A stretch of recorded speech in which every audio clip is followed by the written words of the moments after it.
मेरा नाम भारती है। आज मैं बहुत खुश थी। मेरे घर वाले इस खुशी में जश्न मना रहे थे कि आज उनकी बेटी एक वकील बन गई है। बचपन से लेकर बड़े होने तक ऊपर वाले की कृपा से मुझे हमेशा कामयाबी हासिल हुई। इसीलिए मैं अपने आप को बहुत खुशकिस्मत इंसान समझती हूँ। मगर कभी कभी इंसान के साथ कुछ ऐसे हादसे हो जाते हैं जब वो अपने आप से नफरत करने लगता है। मैं बहुत खुश थी। मेरी जिंदगी बहुत अच्छी गुजर रही थी, लेकिन एक भयानक और खौफनाक हादसे ने मुझे और मेरी जिंदगी को बर्बाद करके रख दिया। मैं जयपुर के एक छोटे से गांव की रहने वाली लड़की हूँ, जिसने शहर में आकर अपनी पढ़ाई पूरी की। बचपन से ही मुझे वकील बनने का बहुत शौक था। हम 5 बहनें थीं और मेरे पिता अकेले ही हम पांचों बहनों की पढ़ाई का बोझ उठा रहे थे। हम पांचों बहनों के पैदा होने के बाद ऊपर वाले ने मेरी माँ को भाई की भी खुशी दिखाई थी, लेकिन भाई 1 साल से ज्यादा जिंदा नहीं रह सका क्योंकि उसकी एक बड़ी बीमारी के कारण मौत हो गई। मेरे पापा के ऐसे हालात नहीं थे कि वो हम सभी बहनों को काबिल बना सकते। मैं अपनी सारी बहनों में सबसे छोटी थी और सबसे ज्यादा जिद्दी थी जब से मैंने होश संभालना था। मैं अपने पापा से एक ही जिद किया करती थी कि मुझे वकील बनना है। मेरे मम्मी पापा हम सभी बहनों से बराबर से प्यार करते थे। उन्होंने कभी भी अपनी बेटियों को बोझ नहीं समझा था। धीरे धीरे मेरी बड़ी बहनों की शादियां हुईं। आखिर में हम 2 बहनें बची थीं जो घर की सबसे छोटी बेटियां थीं। हम दोनों बहनों में सिर्फ 2 साल का फर्क था। मुझसे 2 साल बड़ी बहन योग्यता के साथ सहेलियों की तरह रहते थे, मगर पढ़ाई में भी वो बहुत कमज़ोर थी। उसे पढ़ने का कोई शौक नहीं था। स्कूल पूरा हो जाने के बाद उसने घर संभालना शुरू कर दिया और मैं तो बस अपना सपना पूरा करने में ही लगी रहती थी। जब मेरा 12वां हो गया तो 60% अंक लाने के बाद मैंने बैचलर ऑफ लॉ की पढ़ाई शुरू कर दी। फिर उसके बाद 3 साल तक LLB कंप्लीट करने में लगे और फिर उसके बाद मेरा BCI में रजिस्ट्रेशन हुआ। BCI की परीक्षा भी मैंने पास की। उसके बाद भारत में वकालत करने का लाइसेंस मुझे मिल गया था। मेरा वकील बनने का सफ़र मेरे लिए काफ़ी कठिन रहा था, क्योंकि मैंने बड़ी ही मुश्किल से अपना सपना पूरा किया था और ये मेरे लिए सबसे बड़ी खुशी की बात थी। जब वकील बनकर मैं अपने गांव वापस लौटी तो पूरे गांव वाले इस बात की खुशियां मना रहे थे कि उनके गांव का नाम चंद्र प्रसाद की सबसे छोटी बेटी भारती ने रोशन कर दिया। मेरी सभी बहनें भी अपने पतियों के साथ हमारे घर आई हुई थीं। सबने मेरा अच्छी तरह से स्वागत किया था, क्योंकि मैं काफ़ी समय से शहर में रह रही थी। शहर में मेरी मासी का घर था और मैंने वहीं रहकर अपनी पढ़ाई कंप्लीट की थी। अब मैं शहर में अपने एक चेंबर खोलना चाहती थी, जहां पर मैं लोगों को उनका हक दिलाने के लिए लड़ना चाहती थी, और अब मैंने इंसाफ के खिलाफ लड़ना शुरू कर दिया था। काफ़ी सारे ऐसे केसेस थे जिसमें मैं कामयाब हुई थी और शहर की फेमस वकील बन गई थी। काफ़ी सारे लोग मुझे जानते थे। मैं अपने परिवार को भी शहर लेकर आ गई थी। यहाँ अपने परिवार के साथ मेरी ज़िंदगी बहुत अच्छी गुजर रही थी। मेरे मम्मी पापा, मेरी बहनें, सब लोग मुझ पर गर्व महसूस करते थे। मुझे अच्छा लगता था कि ज़िंदगी में मैंने जो चाहा मुझे मिल गया। मेरी ज़िंदगी पूरी तरह से बदल कर रह गई थी और मुझे अब भी ऐसा ही लगता था कि आगे जिस चीज़ की मैं ख्वाहिश करूँगी वो भी मुझे मिलता रहेगा। लेकिन अब मेरे साथ कुछ ऐसा होने वाला था जिसने मुझे पूरी तरह से बर्बाद करके रख दिया था। एक दिन मैं अपने चेंबर में बैठी हुई थी जब एक औरत रोती हुई मेरे कैबिन में आई। वो एक बूढ़ी औरत थी और बुरी तरह से रो रही थी। उसके साथ एक जवान लड़की थी। मैंने कहा, आप क्यों रो रही हैं? क्या परेशानी है? उन्होंने कहा, मैडम जी, मैं बड़ी उम्मीद के साथ आपके पास आई हूँ। मुझे इंसाफ दिलवाइए, वरना मैं घर से बेघर हो जाऊंगी। मैं ही नहीं बल्कि पूरे 500 लोगों की छत का सवाल है। मैंने कहा, आप तसल्ली से बैठिए और मुझे पूरी बात बताइए। वो मेरे सामने बैठ गई। वो जवान लड़की उसकी पोती थी और ये बूढ़ी औरत इस जवान लड़की की दादी थी। इन दोनों ने मुझे बताया कि हमारा इस दुनिया में एक दूसरे के अलावा कोई भी नहीं है। हम बहुत गरीब लोग हैं, मगर हम एक खोली में रहते हैं जहाँ पर हम ही नहीं बल्कि 500 लोग अपनी ज़िंदगी आराम से गुजार रहे हैं। हमारी छोटी सी खोली है, मगर हमें इस बात का सुकून है कि हमारे सर पर हमारी अपनी छत है। लेकिन अब हमारी छत हमसे कोई छीन लेना चाहता है और हमें सड़क पर ले आना चाहता है। हमारे शहर का एक बहुत बड़ा बिजनेसमैन आदमी है जो हमारी खोली को तुड़वाकर उस जगह अपना कोई प्लांट लगाना चाहता है। वो हमें काफ़ी दिनों से खोली तुड़वाने के लिए परेशान कर रहा है। हम लोग पुलिस में भी गए मगर पुलिस ने भी हमारी कोई सहायता नहीं की। इसलिए हमने अब कोर्ट का दरवाज़ा खटखटाने की कोशिश की है। मैं अपनी खोली में रहने वाले बाकी लोगों के बारे में तो नहीं जानती, मगर मैं बूढ़ी औरत अपनी जवान पोती को लेकर कहाँ जाऊंगी? उस खोली के अलावा हमारा और कोई सहारा नहीं है। आप हमारी मदद कीजिए, वरना वो गुंडर जो अपने आप को बड़ा बिजनेसमैन कहलाता है, वो बिजनेसमैन तो है ही, मगर दूसरों की ज़मीन हड़प हड़प कर वो उन पर फैक्ट्रियाँ बना चुका है और अब वो हमें बेघर करना चाहता है।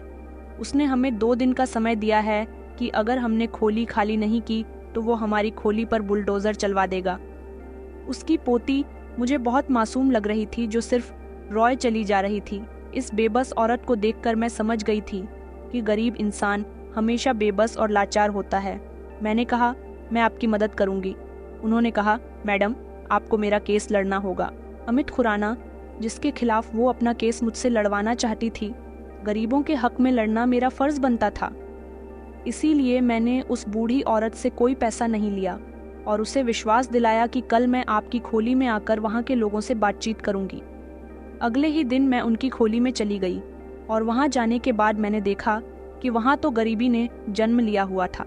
भला इन लोगों के पास इस खोली के अलावा कुछ भी नहीं था।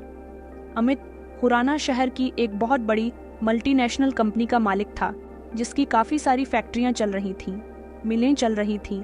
भला उसे क्या ज़रूरत थी इन गरीबों की छत इनसे छीन लेने की? आखिर इन लोगों के पास इस होली के अलावा और था ही क्या? मुझे इन सब लोगों को देखकर बहुत तरस आया था और मैंने इन सबसे वादा किया था कि आपका घर आपसे कोई नहीं छीन सकता। जब इन लोगों ने पुलिस में कंप्लेंट दर्ज की थी, तभी अमित खुराना ने इन लोगों को कोर्ट से खोली खाली करवाने के लिए नोटिस भेज दिए थे। लेकिन अब मैंने भी इनका साथ देना शुरू कर दिया था। सबसे पहले मैंने खोली की ज़मीन से जुड़े सारे ही दस्तावेज़ों की जांच की और फिर उसके बाद ये सुनिश्चित किया कि इस ज़मीन पर असल हकदार और मालिक कौन है। फिर यह बात पता चल गई कि 30 साल पहले ये खोली बनी थी और इन गरीबों ने पनाह ले ली थी। इस खोली का मालिक एक बहुत बूढ़ा आदमी था जो अब इस दुनिया को छोड़कर चला गया था और उसका परिवार भी यहाँ पर नहीं रहता था। मगर खोली के लोगों का कहना है कि जब वो लोग इस खोली में किराए पर रहते थे तब उन्होंने एक एक करके खोली के एक एक कमरे को खरीद लिया था और तभी से वो इस खोली के हकदार बन गए। मैंने काफ़ी सारे ऐसे सबूत इकट्ठे भी कर लिए थे जिससे ये साफ साफ साबित हो रहा था कि ये खोली इन गरीबों की ही है और इनको यहाँ से कोई नहीं निकाल सकता। बहुत सारे दस्तावेज, गवाहों के बयान, ये सब कुछ मैंने इकट्ठे कर लिए थे जो कोर्ट में मैं अमित खुराना के खिलाफ साबित करना चाहती थी। उन्होंने भी इस केस से रिलेटेड काफ़ी सारे दावे किए थे। अमित खुराना के वकील को भी मैं अच्छी तरह से जानती थी। फिर ये केस कोर्ट में चला और वहाँ जाकर मैंने अपने सारे दस्तावेज और गवाहों के बयान दिलवाए। जज ने एक एक करके दोनों ही पक्षों का मामला सुना। अमित खुराना की तरफ से उनके वकील ने बहुत सारे ऐसे गवाह पैसों से खरीद लिए थे जिन्होंने कोर्ट में झूठे बयान दिए। ये केस काफ़ी लंबे समय तक चला था। कोर्ट में गवाह, सबूत, दस्तावेज, ये सब कुछ हर महीने की तारीख पर बदलते गए, लेकिन मैंने उन गरीबों को उनका हक दिलाने में कोई कमी नहीं छोड़ी जितना मुझसे हो सका। मैंने वो सब कुछ किया। जिस पर मुझे अमित खुराना के कुछ आदमी खरीदने के लिए भी आए थे। उन्होंने कहा कि इस केस से पीछे हट जाओ, हम तुम्हें काफ़ी सारा पैसा देंगे। मगर मैं पैसों से खरीदने वाली इंसान नहीं थी। मैंने तो ठान ही लिया था कि मैं गरीबों को उनका हक दिलवा कर रहूंगी। इसीलिए मैं उन लोगों के दिए हुए लालच में नहीं आई। इन सब में कानूनी प्रक्रिया काफ़ी लंबी चली थी, इसलिए खोली के सारे ही लोग धैर्य से काम ले रहे थे। मैंने उनको अच्छी तरह से हर बात के बारे में समझा दिया था। अमित खुराना और उसके आदमियों ने हर तरह से कोशिश कर ली थी कि वो ये केस जीत जाएं, मगर जीत हमेशा सच्चाई की होती है। फाइनली मैं इस केस को जीत गई थी। कोर्ट ने हमारे हक में फैसला किया था और ये बात कोर्ट में साबित हो गई थी कि ये खोली उन 500 गरीब लोगों की है जो पिछले 30 सालों से यहाँ पर रह रहे हैं और अमित खुराना अब इन लोगों को किसी भी तरह से तंग नहीं करेंगे। उनके पास काफ़ी सारी ज़मीन जायदाद है, वो अपना प्लॉट कहीं और लगा सकते हैं, लेकिन अपने काम के लिए वो गरीबों को बिल्कुल भी परेशान नहीं करेंगे। अमित खुराना इस केस को हार गए थे। ये खबर सोशल मीडिया न्यूज़ चैनल और अखबारों के माध्यम से पूरे शहर में फैल गई थी, जिससे उनकी काफ़ी इंसल्ट हुई थी।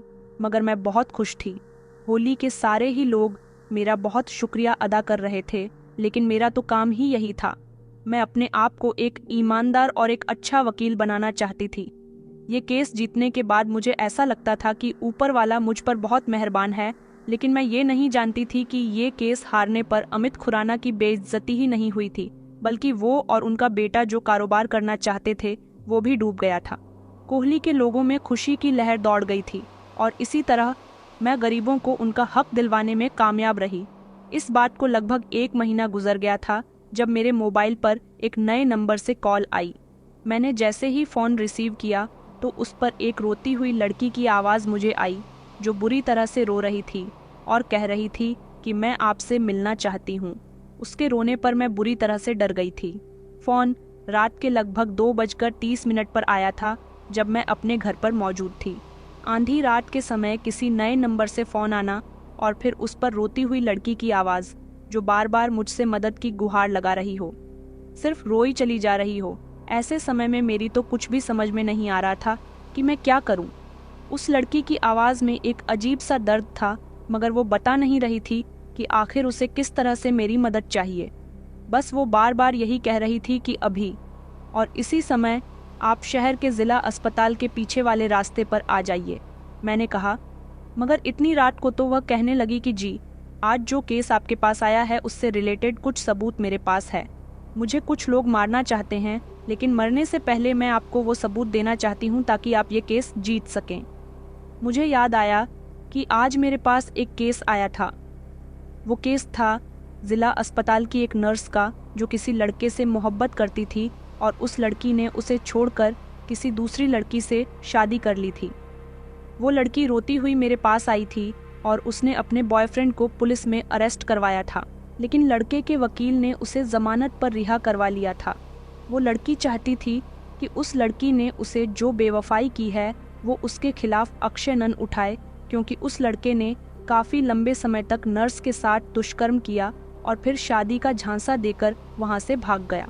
मगर जब लड़की ने उसे तलाश किया तो पता चला कि उसने किसी और लड़की से शादी कर ली है। लेकिन इस बीच वो नर्स की ज़िंदगी तबाह कर चुका था, इसलिए नर्स मेरे पास मदद की गुहार लगाने आई थी। इस केस पर मैं अगली सुबह सबूत इकट्ठा करना चाहती थी, क्योंकि इस केस के अलावा उस दिन मेरे पास और कोई दूसरा केस नहीं आया था। मुझे लगा कि शायद ये वही नर्स होगी जो मुझसे मदद की गुहार कर रही है, मगर उसका नाम नीता था। फ़ोन वाली लड़की ने मुझे ना तो अपना नाम बताया था और ना ही अपनी कोई पहचान। बस वो रोकर मुझे खुद से मिलने के लिए बुलाना चाहती थी। फ़ोन बंद होने के बाद मैं उसी समय बिस्तर से उठी। मैंने घड़ी पर नज़र डाली तो 3:30 बजे का समय हो रहा था। मैं फ़ौरन ही घर से जाने के लिए निकल गई। मैंने अपने मम्मी पापा में से किसी को भी कुछ नहीं बताया और खामोशी से घर का दरवाज़ा खोलकर और अपनी स्कूटी निकालकर मैं चली गई थी उस लड़की के बताए गए पते पर। लेकिन मैं जैसे ही वहाँ पहुँची तो मुझे वहाँ पर दूर दूर तक भी कोई नज़र नहीं आ रहा था। ज़िला अस्पताल के पास उस लड़की ने मुझे बुलाया था। वो नर्स भी वहीं उसी अस्पताल में नौकरी करती थी, मगर वो लड़की कहाँ चली गई थी? मैं 10 मिनट तक उस लड़की को तलाश करती रही, लेकिन वहाँ मुझे कोई भी नज़र नहीं आया।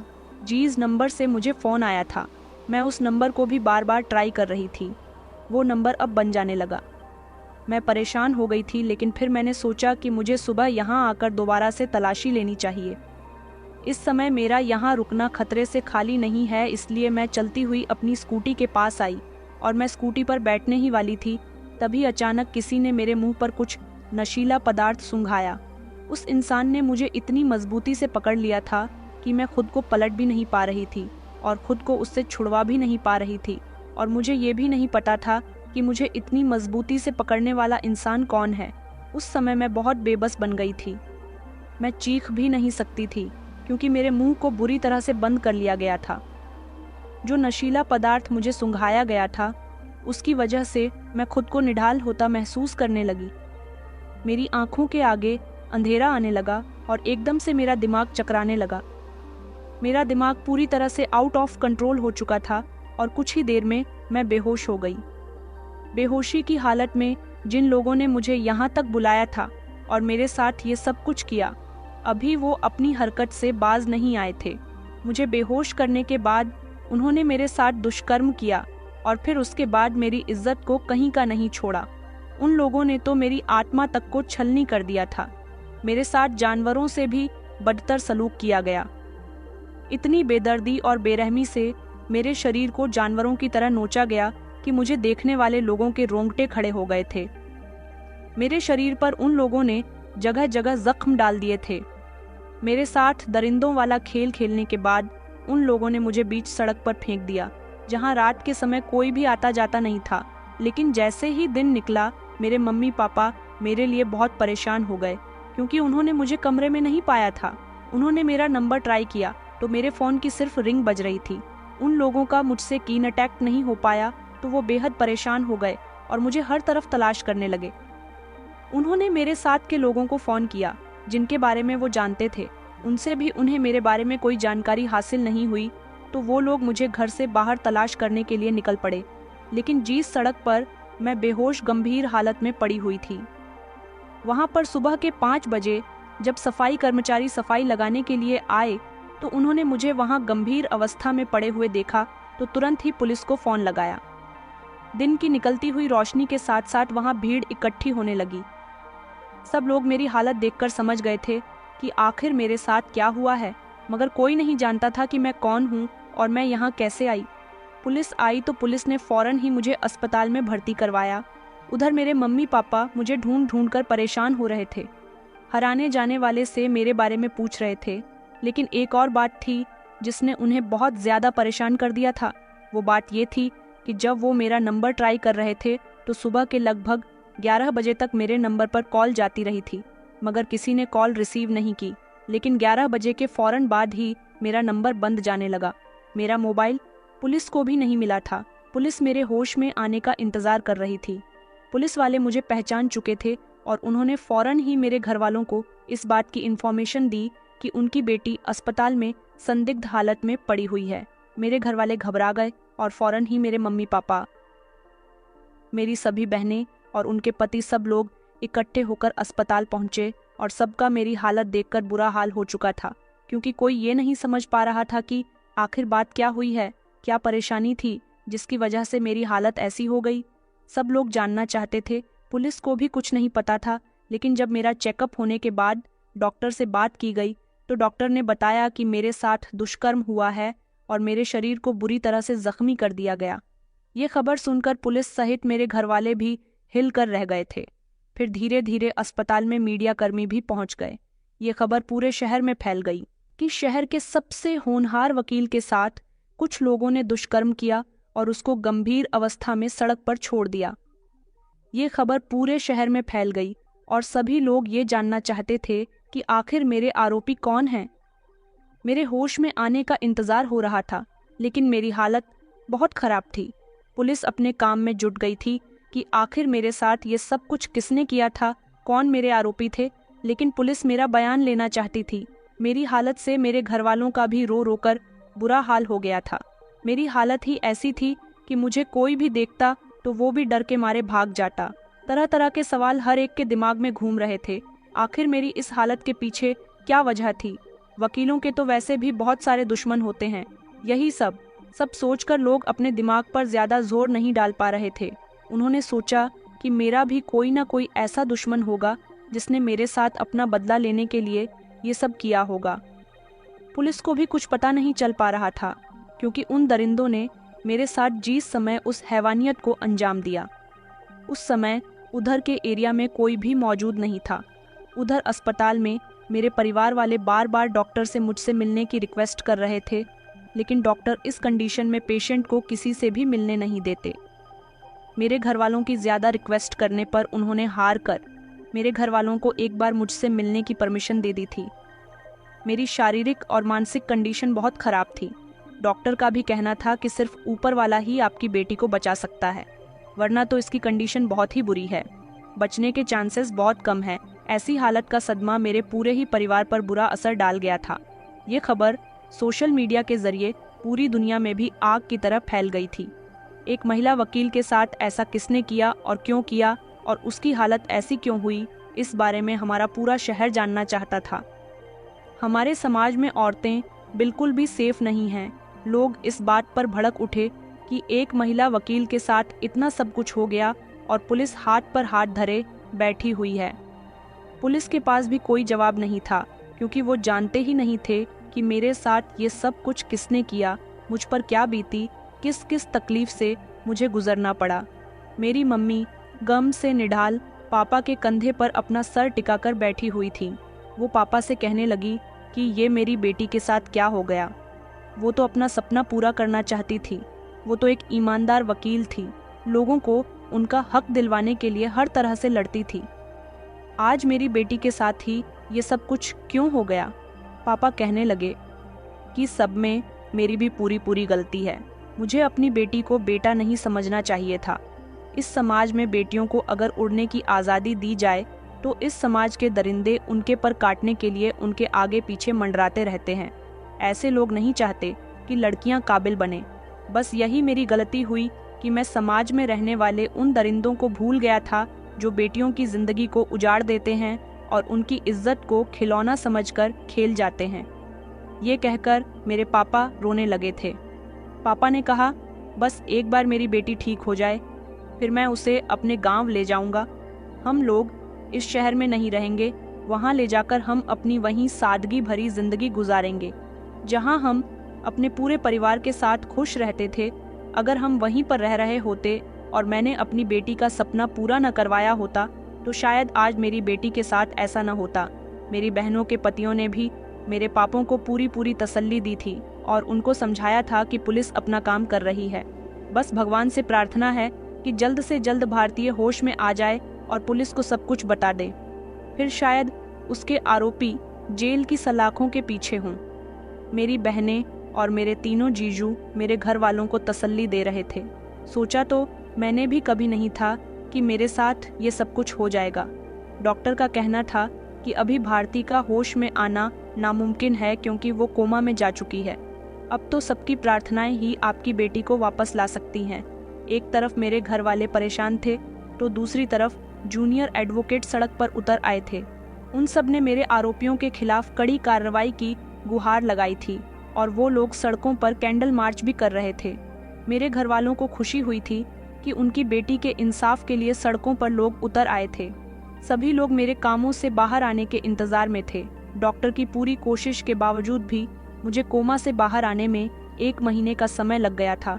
1 महीने के बाद जब मैं कोमा से बाहर आई तो ये खबर पूरे शहर में आग की तरह फैल गई थी और जाग की तरह बैठ भी गई थी, जैसे कि कुछ हुआ ही नहीं था। इसी तरह शहर में गुजरते दिनों के साथ शांति फैल गई, जैसे कुछ हुआ ही न हो। मुसीबत का पहाड़ तो मुझ पर और मेरे घर वालों पर टूटा था, जो कि अभी तक मुझे अस्पताल में बेइज्जत करवा रहा था। मेरे इन हालातों ने मेरे माता पिता की कमर तोड़कर रख दी थी। उन्होंने मेरी ऐसी हालत के बारे में कभी सोचा भी नहीं था कि मेरी वजह से उन्हें इतनी मुश्किल और कठिन दिन देखने पड़ेंगे। 1 महीने के बाद मेरे होश कुछ संभलने लगे तो मुझे अपने साथ गुजरा वो खतरनाक वक्त याद आने लगा। मैं तो चीखने लगी, रोने लगी। पुलिस भी मुझसे पूछताछ करने के लिए आई तो मेरी हालत ऐसी नहीं थी। मैं पुलिस को कुछ भी बता पाती, मगर एक न एक दिन तो मुझे अपने बारे में पुलिस को सब कुछ बताना ही था। कुछ समय के बाद जब दोबारा से मुझसे पूछताछ हुई तो मैं पुलिस को जवाब नहीं दे पाई थी, क्योंकि मुझे खुद को भी नहीं पता था कि मेरे साथ दरिंदगी करने वाले लोग कौन थे। मैंने पुलिस को बता दिया कि रात के लगभग 2:30 के समय मेरे नंबर पर एक अनजान नंबर से फ़ोन आया था और किस तरह मुझे उस लड़की की रोती हुई आवाज़ में अपने आप से मिलने के लिए उस रास्ते पर बुलाया और मैं उससे मिलने के लिए चली गई थी, मगर वहाँ कोई भी नहीं था। मैं वहाँ से वापस आने लगी तो उसके बाद किसी ने मेरे मुंह पर हाथ रखकर मुझे बेहोश कर दिया। फिर मुझे पता ही नहीं चला कि मेरे साथ क्या हुआ। पुलिस को लगता था कि मैं उनको सब कुछ बता दूंगी, मगर मैं तो कुछ भी नहीं देख पाई थी। मेरे खुद के पास में कोई ऐसा सबूत नहीं था जिसके बेस पर मैं पुलिस को कुछ बता सकती। लेकिन पुलिस को बताने लायक बात ये थी कि आखिर मेरा मोबाइल कहाँ था। मेरे पेरेंट्स ने बताया था कि मेरे मोबाइल पर उन्होंने सुबह के 11 बजे तक लगातार फ़ोन किया था और उसके बाद मेरा नंबर खुद ब खुद ही स्विच ऑफ जाने लगा और अभी तक मेरा नंबर बंद जा रहा था। पुलिस ने मेरे मोबाइल को ट्रेस करना शुरू किया, कि हो सकता है कि आरोपी मेरा मोबाइल अपने साथ लेकर चले गए हों। इस केस को चलते चलते लगभग 1 महीना गुजर चुका था। मेरी हालत थोड़ी बेहतर हो गई थी, मगर मैं इतनी खामोशी से बैठने वालों में से नहीं थी। मैंने सोच लिया था कि मैं अपने आरोपियों को सलाखों के पीछे भिजवा कर ही रहूंगी, इसलिए मैंने अपना केस खुद लड़ना शुरू किया और अपने साथ होने वाली दरिंदगी के खिलाफ सबूत इकट्ठे करने शुरू कर दिए। मुझे पुलिस से भी कोई खास उम्मीद नहीं थी। मैं अपने आरोपियों का चेहरा दुनिया के सामने लेकर आना चाहती थी, इसलिए मैंने सबसे पहले जिला अस्पताल जाकर उस लड़की के बारे में पता लगाया। अस्पताल की नर्स थी और मेरे पास अपना केस लेकर आई थी। वहां जाने के बाद मुझे पता चला कि इस नाम की ऐसी कोई भी लड़की वहां नौकरी नहीं करती। उस नर्स का नाम नीता था। फिर मैं उधर के एरिया में गई जिधर के रास्ते पर मेरे साथ उस दरिंदगी को अंजाम दिया गया था। मैं भले ही अपने आरोपियों के खिलाफ सबूत इकट्ठे करने में जुट गई थी, लेकिन मैंने अपनी पहचान छुपा ली थी। मैं घर से निकलती तो अपना चेहरा छुपाकर निकलती थी ताकि मुझे कोई पहचान ना सके। मुझे डर था कि अगर मेरे आरोपियों को पता चल गया कि मैं बिल्कुल ठीक हो गई हूँ और उन लोगों के खिलाफ सबूत इकट्ठे कर रही हूँ, तो शायद वो लोग मुझे या मेरे परिवार वालों को नुकसान पहुंचाने की कोशिश कर सकते हैं। अस्पताल के पीछे वाले रास्ते पर वैसे तो सारा इलाका सुनसान ही पड़ा हुआ था, मगर एक ऐसी चीज थी जिससे मैं उन दरिंदों को पहचान सकती थी। वो था एक पुराना बंद पड़ा हुआ मेडिकल स्टोर। वहाँ का एरिया सुनसान था, इसलिए मेडिकल स्टोर बंद पड़ा हुआ था, लेकिन मेडिकल स्टोर के बाहर सीसीटीवी कैमरा लगा हुआ था। इस मेडिकल स्टोर के मालिक के बारे में मुझे पता लगाना था। मेडिकल के बाहर मेडिकल का नाम, मालिक का मोबाइल नंबर और उसका नाम भी लिखा हुआ था। मैंने फौरन ही उसका नाम और नंबर नोट किया और फौरन ही उसका नंबर ट्राई किया। कॉल बिल्कुल सही जगह लगी थी। कॉल उठाने वाला इंसान मेडिकल स्टोर का मालिक ही था। मैंने उससे रिक्वेस्ट की और मिलने के लिए कहा तो वो मुझसे मिलने के लिए राजी हो गया। मैंने उसे कैफे में बुला लिया था, लेकिन वहां भी मैं अपना चेहरा छुपा कर गई थी। वो मेडिकल स्टोर का मालिक मुझे देखकर परेशान हो रहा था कि आखिर मैं कौन हूँ, क्योंकि वो मुझे नहीं जानता था। फिर मैंने उससे कहा कि आपके मेडिकल स्टोर के बाहर बोर्ड लगा हुआ था, मैंने वहां से आपका कीनाटैक नंबर लिया है। मैं जानना चाहती हूँ कि आपके मेडिकल स्टोर के बाहर जो सीसीटीवी कैमरा लगा हुआ है वो इस समय चल रहा है। क्या उसकी 27 नवंबर की फुटेज मुझे मिल सकती है? मैंने उसे अपने बारे में सब कुछ बता दिया और उससे रिक्वेस्ट की कि प्लीज मेरी मदद करो। उसने कहा उधर के एरिया में सुनसान रहती है, इसलिए मैंने अपने मेडिकल स्टोर वहां से खत्म कर दिया और भीड़-भाड़ वाली जगह में दूसरी दुकान पर मेडिकल स्टोर कर लिया है। लेकिन मेरा सीसीटीवी कैमरा अभी भी वहीं पर लगा हुआ है, लेकिन काफी लंबे समय से मैंने उसकी फुटेज चेक नहीं की और ना ही मुझे ये पता कि वो सीसीटीवी कैमरा चालू है या नहीं। उसने कहा लेकिन मैं आपकी मदद कर सकता हूँ। वो उसी समय मुझे अपने घर ले गया था। उसके घर में कंप्यूटर था, उसने चेक किया तो सीसीटीवी कैमरा चालू था और उनकी फुटेज भी उसके पास थी। उसने मुझे 27 नवंबर रात के 3 बजे की फुटेज निकाल कर दी। मैंने उन फुटेज को गौर से देखा तो उसमें मुझे 2 आदमी नजर आए जो ठीक मेडिकल स्टोर के सामने मेरे पीछे खड़े होकर मुझे दबो चुके थे और फिर उसके बाद मैं बेहोश हो गई थी। वो लोग मुझे बेहोश करने के बाद खछेड़कर दूसरी जगह ले गए थे जिधर कैमरे की लोकेशन नहीं आ रही थी। वो 2 आदमी थे और उन दोनों ने ही अपने चेहरे को कवर किया हुआ था, जिससे उनकी पहचान नहीं हो रही थी। मैं काफी समय तक सीसीटीवी फुटेज देखती रही।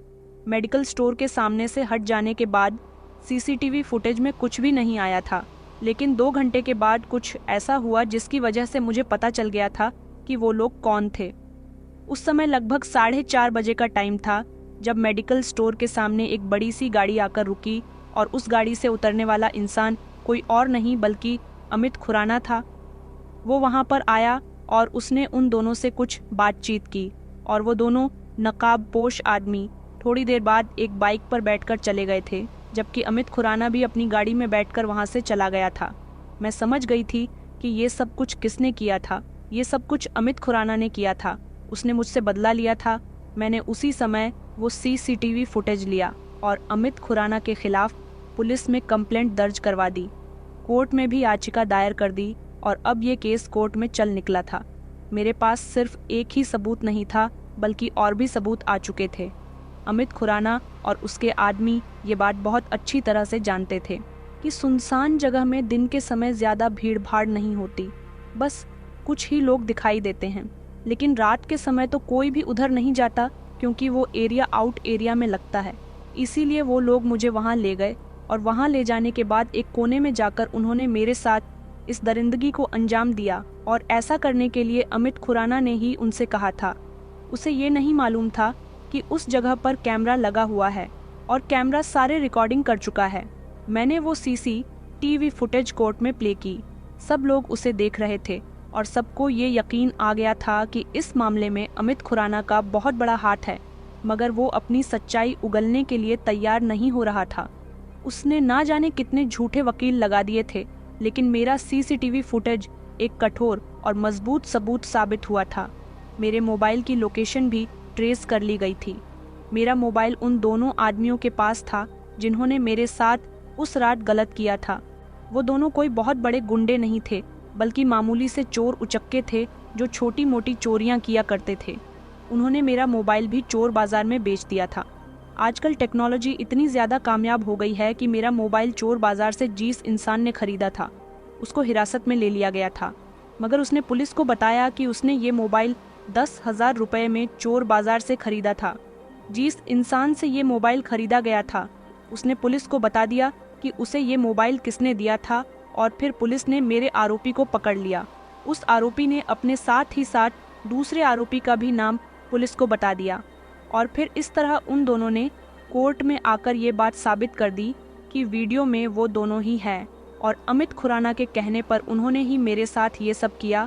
और वो लड़की जो उस दिन मेरे पास अपनी समस्या लेकर आई थी, उस लड़की ने मुझे फ़ोन किया था और उसी ने मुझे मिलने के लिए बुलाया था। उस लड़की ने भी अमित खुराना के कहने पर ही ये सब कुछ किया था, ताकि मैं उसके रोती हुई आवाज़ सुनकर उससे फ़ौरन ही मिलने के लिए चली जाऊं।